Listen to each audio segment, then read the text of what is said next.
the last weeks in terms of where we are going with player transactions. And Trent Frederick's been a great Bruin. Was there for his draft and development side of things, and just a really, really good person. So I want to wish Trent well in Edmonton. Justin Brazeau, a great story, and working his way up from the East Coast and through Providence, Toronto originally, but then through Providence and becoming an NHL player. And he deserves all the credit in the world for hanging in there and with the conviction to be an NHL player. And Mark McLaughlin, obviously a hometown young man that, again, can't speak enough about his character and personality, and we want to thank him as well for being a Bruin. Charlie Coyle, another hometown favorite, and had been such a key cog in what we had been going out to execute in 19 and coming so close in all the years that he's been here. Again, off the ice, the contribution to the community and his involvement, just can't say enough about him. Brandon Carlo, in a very similar fashion, similar personality. Both those two guys filled with the amount of empathy that you'd admire in your own kids, and if they could be so lucky to have it. Brandon's just a great teammate. He's been a great player for us. Again, there for his draft and coming in and surprising everybody from day one and joining our team. And obviously the captain in Brad Marchand. And, that one goes back a long ways for me and cuts deeper than really any player that I've had the privilege of getting to know and watch thrive and become a,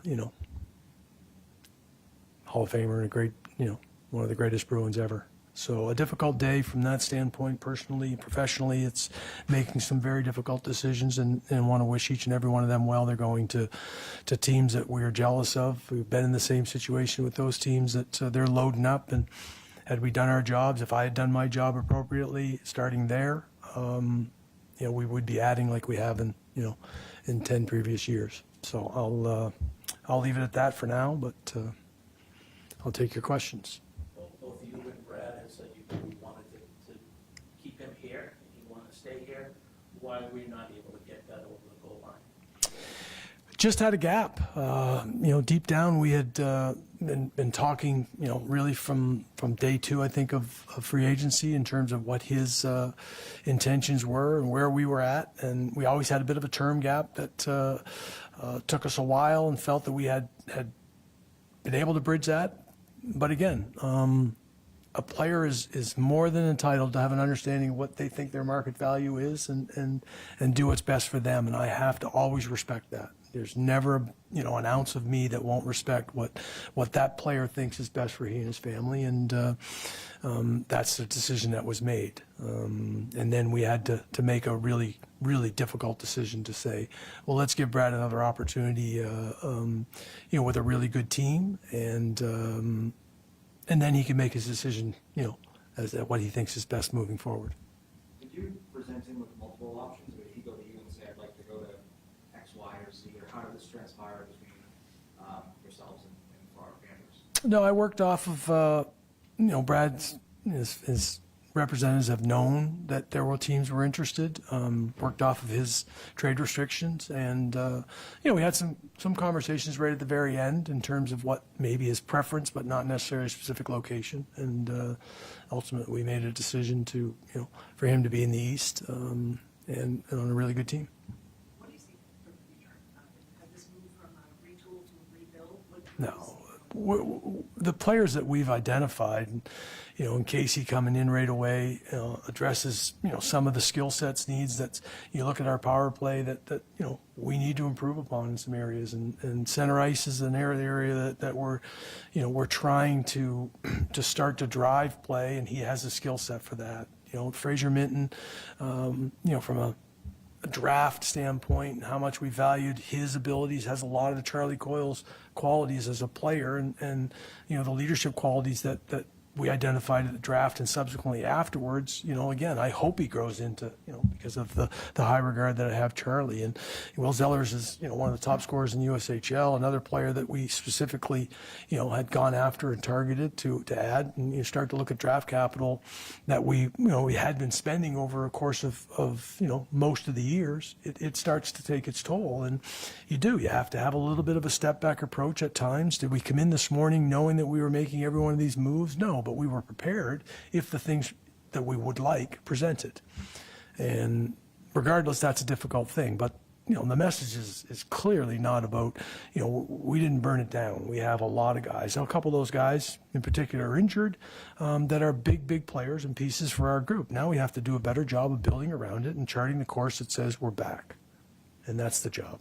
From a philosophical standpoint, was there any internal struggle in management as to, we still believe what we believed in 24, that we bring in a couple of big-time guys to add it to the group we had, that this team can contend, but you had like this perfect storm of everything possible that could go wrong, went wrong, and it never wound up recovering with any sustainability.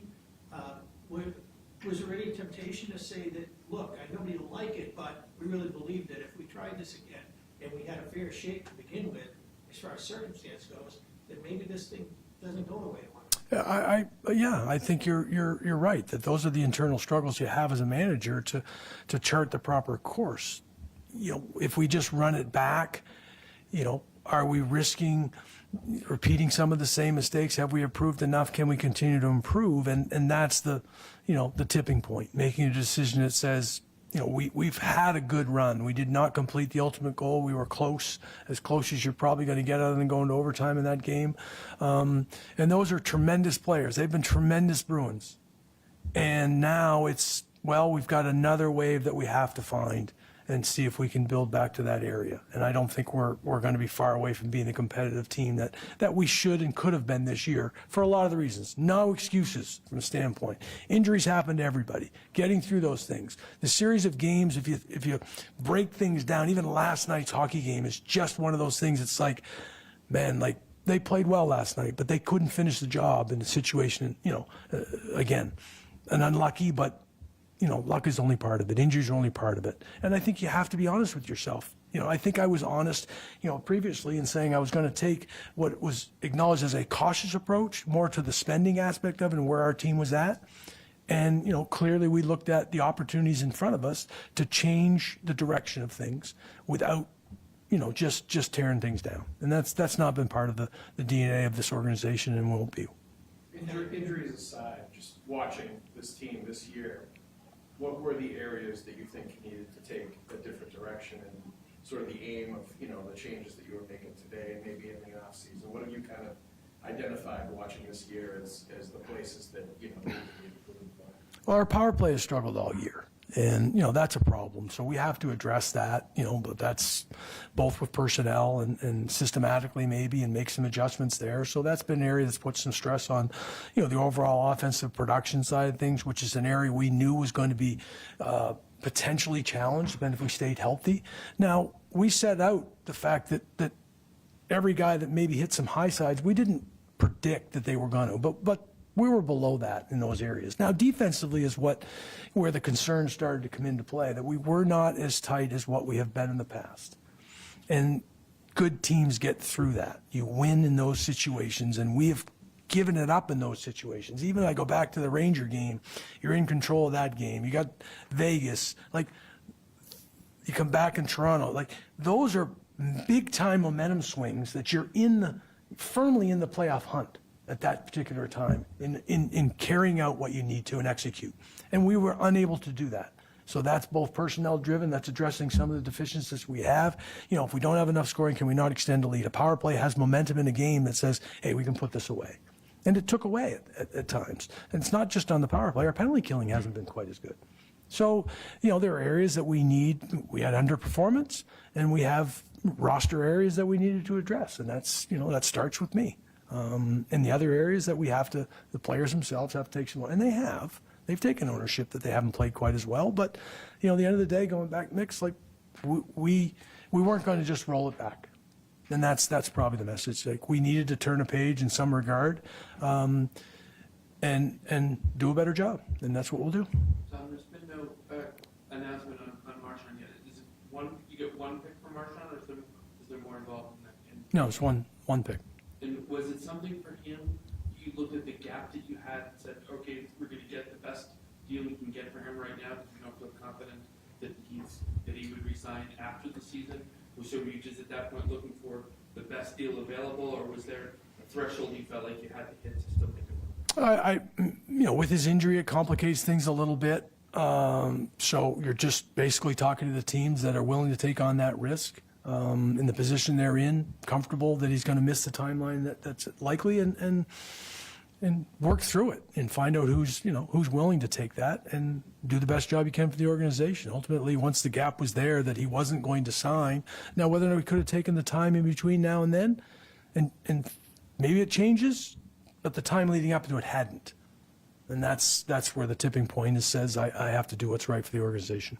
Brad is such a big personality and a big leader on this team. How hard is it going to be to fill that leadership role, do you think? I don't think that, you're replacing in a singular fashion that when Patrice left or Zdeno left and now when Brad leaves, it's just really incumbent upon everybody. And I would say the same thing when Brad took over as captain, and he did a tremendous job. But you can't do that job alone. You have to recruit, and you have to incorporate other people into the leadership aspect, and we'll need to do that moving forward. Brad's pick is a second rounder that could be a first, but what are those Correct. conditions? How does that become a first round? He has to play in the playoffs.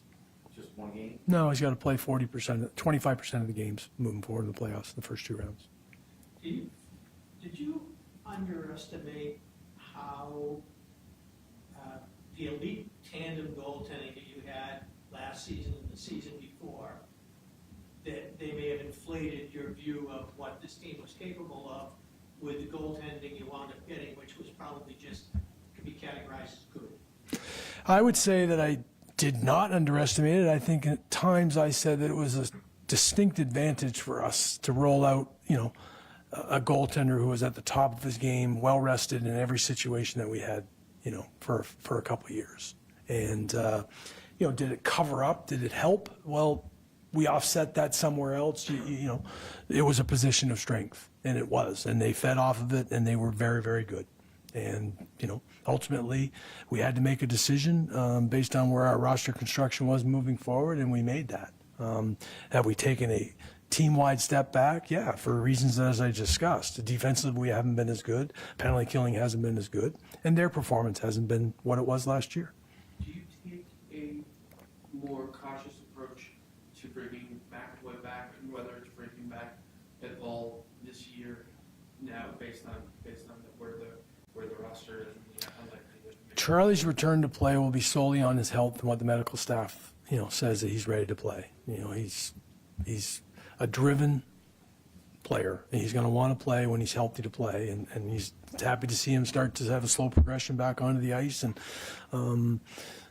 turning the corner, but it'll be a sole medical decision as to when he's ready to play. Of the guys you acquired, who's headed to Tampa that could be, they'll be in the NHL roster, who's headed to, is Minden going to be NHL right away? Or how did, So Kustadinov and Lauko are in Tampa. Middlestad is en route to Tampa.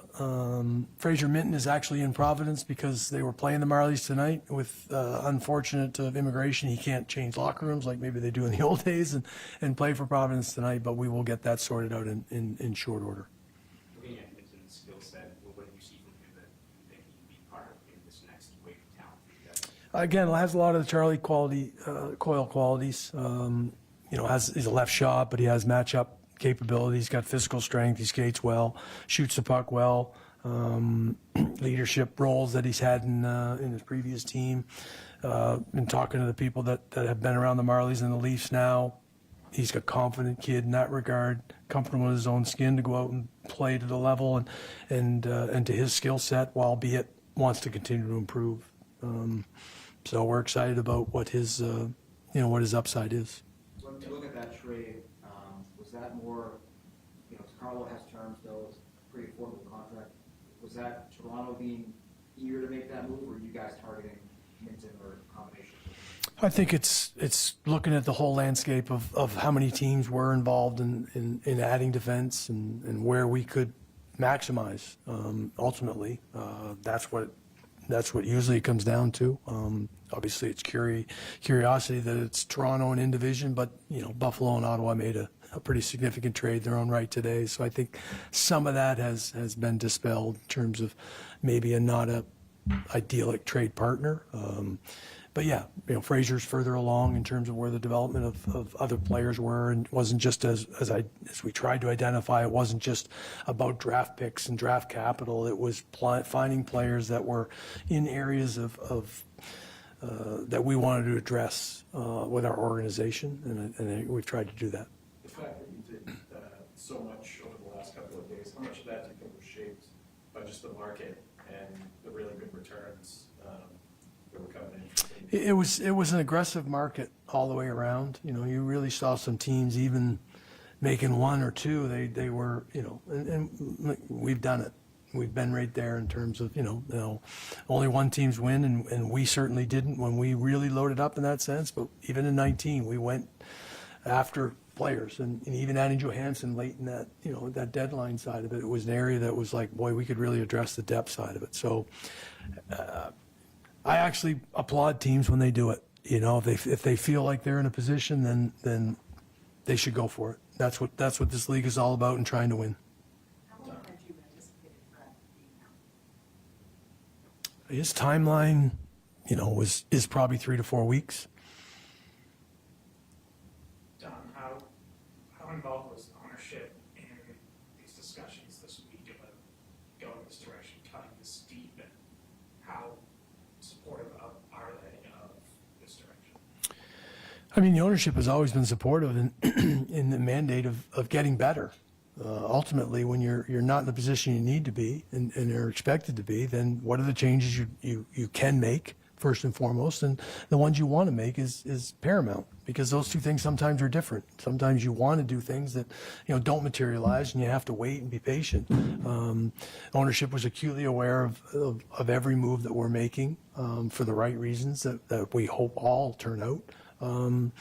And we know we're sort of taking a step back in the course of the season because we haven't been to the level we need to be. But the mandate is like, hey, let's get this right and make the right decisions moving forward. And today was part of that. It wasn't coming in today and saying we're doing every one of these moves. They have to present and materialize. And to Ags's point of saying teams were aggressive, and does that present an opportunity? And it does. It doesn't mean you have to pull it and execute it, but it does present an opportunity, and that's what, that's really what our fan base needs to hear, that we're trying to put things in a position where we're right back in that competitive mode set very next year and doing things right. How do you feel Joe Sacco's done this season, coming in sort of November? How do you feel he's evolved as head coach? I felt bad for Joe, obviously, last night in talking to him, because I thought the team played well, and he's even admitted that he's, trying to get them to be at that level on a consistent basis has been at times challenging and perplexing, and as all coaches go through that. That's the inconsistency piece that our team has unfortunately gone through, and, obviously missing Hampus and Charlie and, key players are a part of that. But that's a dangerous environment to go into last night, and they played very well. We didn't get the result we wanted, and that's what Joe is ultimately frustrated about. But that's how he looks at things. Now, today is a real, in some ways, personal relationships that he has with other players. He's had a long history with those players. So it's you upset the apple cart in Joe's world today. Now he needs to pick up the pieces and, work back through where guys are going to play, what their strengths are, and how they can help us tomorrow. And he's been good that way, really good. Is anyone way to see? No. This team is sort of a mix of a lot of different qualities. You said that, if you did your job, it'd be fine. You made a coaching change, now the captain been traded, 2 guys are terminally been traded. What do you want the identity of this team to be moving forward? Do you think it has to change from what it's been for, franchise history for the last recent 20 years or so? I mean, we thought we had a very good team a few years ago, and we didn't get it done. if I could duplicate that team and take another run and learn from what we did not right in the key moments, I'd do it. Like they could play any style game. They stuck up for each other. They scored better than what this team was capable of this year, in my opinion, and how we executed. Power play is part of that. We had two units that sort of pushed each other. So, yeah, there's an overall depth aspect of that. There's a commitment to defend and execute. That has to be part. If you look at the best teams in the league, and Edmonton did it last year, they recommitted. They can score. They have two of the best players in the world, but they committed to defending last year. And Florida did it 2 years before that in the middle of the season. And they've added to that. And you can get that momentum on your side if everybody's bought in. But you have to have that philosophy. So stylistically, Middlestats is a departure to some degree. Thinking about trading Charlie Coyle and the identities that he brings to the table and what Middlestat might, they're different players. And we've been void a little bit of that, so we're taking that opportunity with a backfill that we think Fraser Mitten can hopefully come in and do some of those things. That may have been a departure. We're clearly not, you lose Charlie, he's a primary penalty killer, he's a face-off guy. Obviously Lindholm has picked up a lot of those things, so he has to. Now you see Geeky's actually, doing a good job on the power play. Does he go on and help that? But now we have another left shot guy on the half wall. And those are the things we're trying to identify in deficiencies and identify who's available and bring them in. Do you feel like he was a guy that was going to be part of what you were building toward? Do you feel like what your opinion of his value and his opinion of his value is as a restricted free agent are close enough to be moving forward together? I mean, Morgan, he's done a great job. Obviously, we've been presented with he's earned, not just presented, but he's earned more opportunity. Now he's riding shotgun in a very productive line, and he's taking advantage of it. It's great on him. Can he continue to expand his game and be one of the building blocks and core pieces moving forward? That's what we're going to try and find out this summer in contract stuff. We did try and we've tried with Freddie. People have reported that we weren't excited about signing Trent. We were in long talks with Trent on a long-term contract. We just didn't find the common ground. And again, that's okay. Players have their rights, and that's perfectly understandable when you're going through it. And also location of where a player may prefer to play. It's all part of the process. So going back to Geeks, like he's identified this as a place he wants to play, and that we got work to do to find a contract, and that's what we'll do. I believe we'll get one done. You wound up using him as a second-line center at the end of last season and for the playoffs, and he did very well. It seems like one of the best things you've done as GM is identify players that are out in the league somewhere and elevate them. Zaka, perfect example.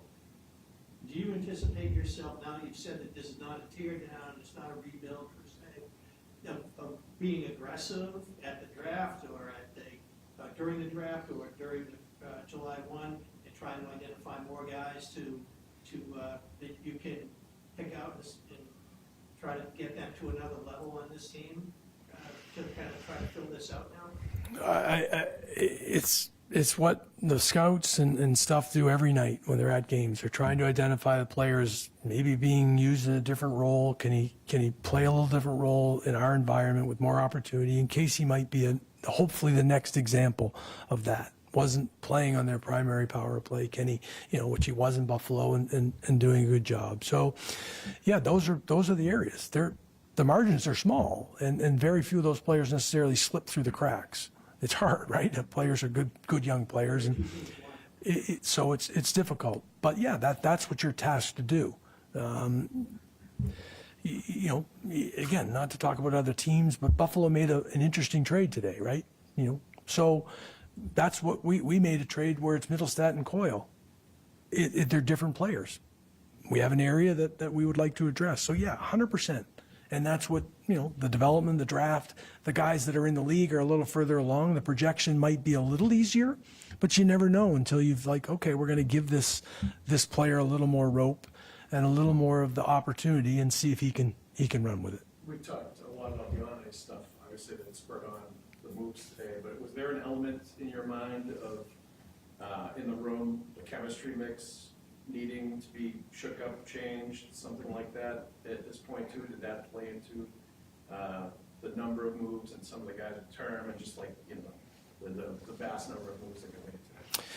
I mean, we have to be very realistic and honest with ourselves to say, okay, we've sort of shaken up the leadership part of what this group has been and how it's grown along. We've done that. Now we have to be hell-bent on finding the people that can complement that, and also, the growth of the internal guys that are going to now be in those. Now they've been sort of on the cusp of that and interior of that, and Charlie and David are the two most prime examples, right? So now, can't overload them. How do we surround it? And actually, I'm talking with those guys today, it's like where Shattenkirk and Van Riemsdyk last year, they did a really good job of doing that. So we have to be cognizant. We have to be honest with ourselves. That says, how do we improve in that area as an organization, because it's been a strength of ours.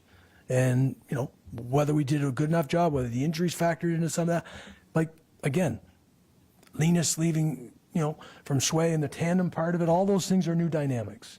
And now we have to learn from them and make sure we do a better job.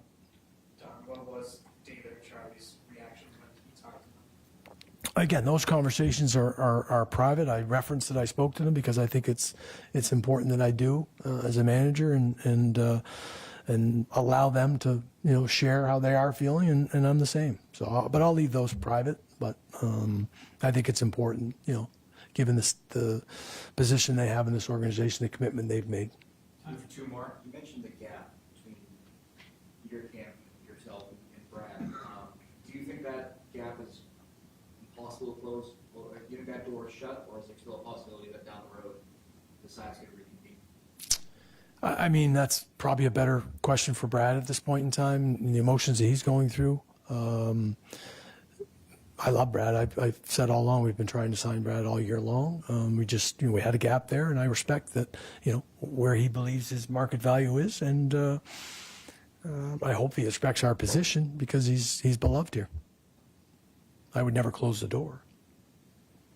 Anyone else? Good defenseman to Tampa, or do you want short right now? Yoka Harju, Henry's on his way there as well. If I left that out, I apologize. Thank you, guys. All right, thank you very much. Appreciate the patience. Thanks, guys.